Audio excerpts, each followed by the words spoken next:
Hello, I'm Matthew Bay, a senior analyst at Stratfor, a RANE company.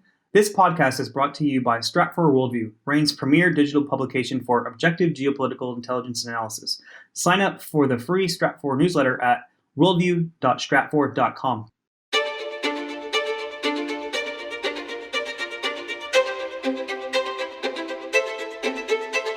Welcome to RANE's Essential Geopolitics podcast, powered by Stratfor.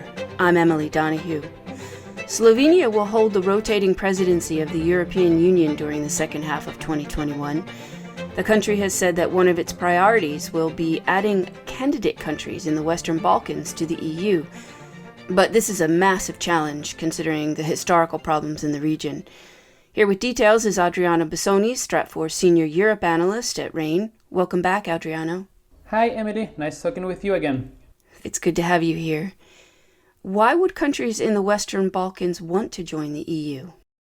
There are currently 5 candidates to join the EU: Albania, North Macedonia, Montenegro, Serbia, and Turkey. And in addition to other countries, Bosnia, Herzegovina, and Kosovo have shown interest in joining the EU. With the exception of Turkey, these are all countries in the Western Balkans, which explains why Slovenia and other countries in the region are interested in their accession to the bloc. EU member states in Central Europe think that joining the EU will make Balkan countries more stable and more prosperous. And for the Western Balkan countries themselves, joining the EU represents an opportunity to increase their standards of living, because the EU has billions of euros in programs and subsidies to help its poorer member states. Being a member of the EU opens the door to free trade with a bloc of 500 million consumers.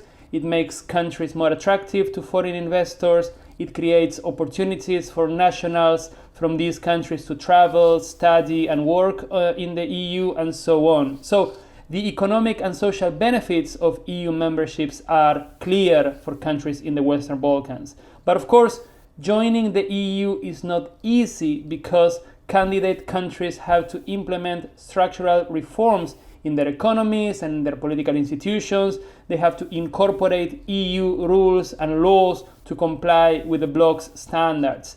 This explains why the accession process usually takes years, if not decades, because the negotiations are broken into multiple policy areas that are negotiated one by one. You laid out the benefits of joining the EU, but what are the main obstacles for these candidate countries? Well, countries in the Western Balkans face technical and political challenges in their quest to join the EU. The technical challenges are connected to meeting the EU criteria on issues like corruption, the rule of law, the fight against organized crime, the protection of minorities, the reduction of state intervention in the economy, and so on. These are all very important obstacles, because many of the candidate countries are not full market economies. They do not have strong political institutions. Corruption is still a problem. The rule of law is weak. Some still struggle with minority issues, and so on. But these are technical issues that could over time be resolved. I would argue that the main challenges are actually political. For instance, before Serbia can join the EU wants Serbia to, quote-unquote, normalize its relations with Kosovo, its former province, which declared independence more than a decade ago. The EU is not officially asking Serbia to recognize Kosovo's independence, but of course normalization on the ground means a de facto recognition of Kosovo's independence. This is a huge deal for Belgrade, which still has significant disputes with Kosovo. Macedonia is another example. For decades, Greece opposed Macedonia's accession to the EU and NATO because Athens argued that Skopje could not use the name Macedonia because it implied territorial claims over the Greek region of the same name. After years of negotiations, Macedonia actually agreed to change its name to North Macedonia. But now Bulgaria, which is another EU member state, is threatening to veto Northern Macedonia's EU accession because of disputes over their shared culture, language, heritage, and the status of minorities. We have to keep in mind that to accept new member states, EU member states have to vote using unanimity, which means that every one of the 27 members of the EU has veto power over new candidate countries, which explains why Greece, Bulgaria, and others have often threatened to veto the incorporation of new member states. And then there are countries like Bosnia, which are so fragile and so dysfunctional that have a lot to work out internally before they can even think of joining the EU. The country still faces internal problems within its Serbian, Croatian, and Bosniak communities that threaten its viability as a United States in the future. But while all these disputes are problematic, there is an even bigger challenge, in my opinion. The European Union itself does not want any additional member states. The EU accepted 12 new countries between 2004 and 2007, and then it accepted Croatia in 2013. Some Western EU countries, like France, believe that the EU has expanded too fast and has become too large, too cumbersome to manage. They claim that the EU should focus on deepening the integration between the current member states instead of accepting new member states that could make the bloc even harder to manage. Some countries also argue that accepting poor countries with a weak rule of law could weaken the EU's institutions. So I think the EU's so-called enlargement fatigue is actually the main obstacle for the candidate countries. Adriano, you spoke a lot about the EU and how it feels about the accession of these countries. But what could happen in the Western Balkans if the promise of EU accession doesn't materialize? Well, the promise of EU accession is a significant foreign policy tool for the EU.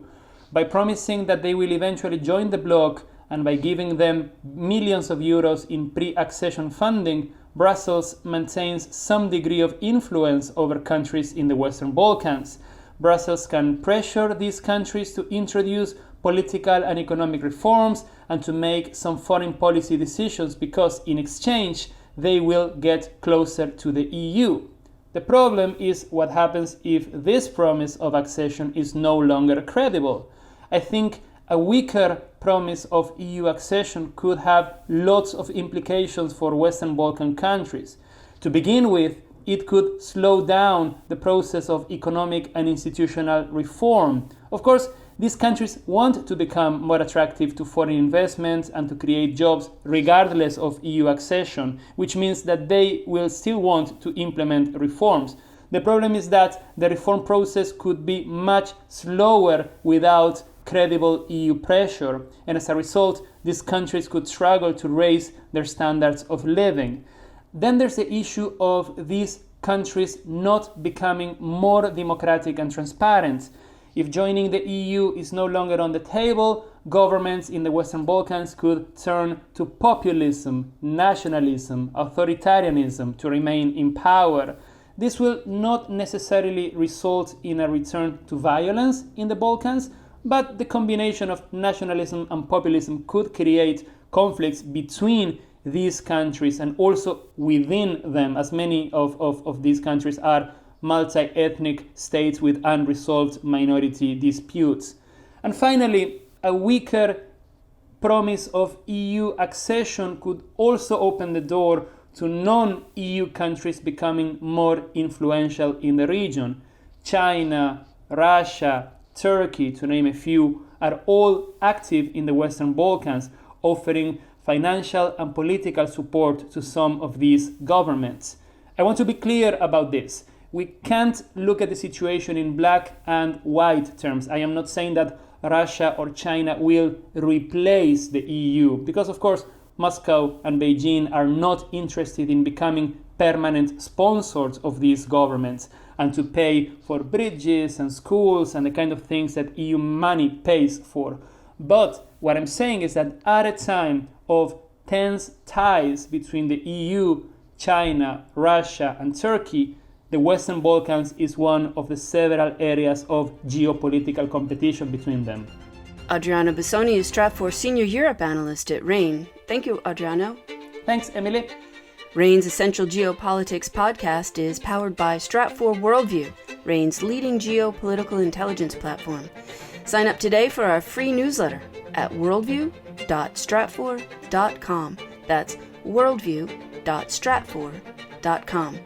I'm Emily Donahue. Thanks for listening.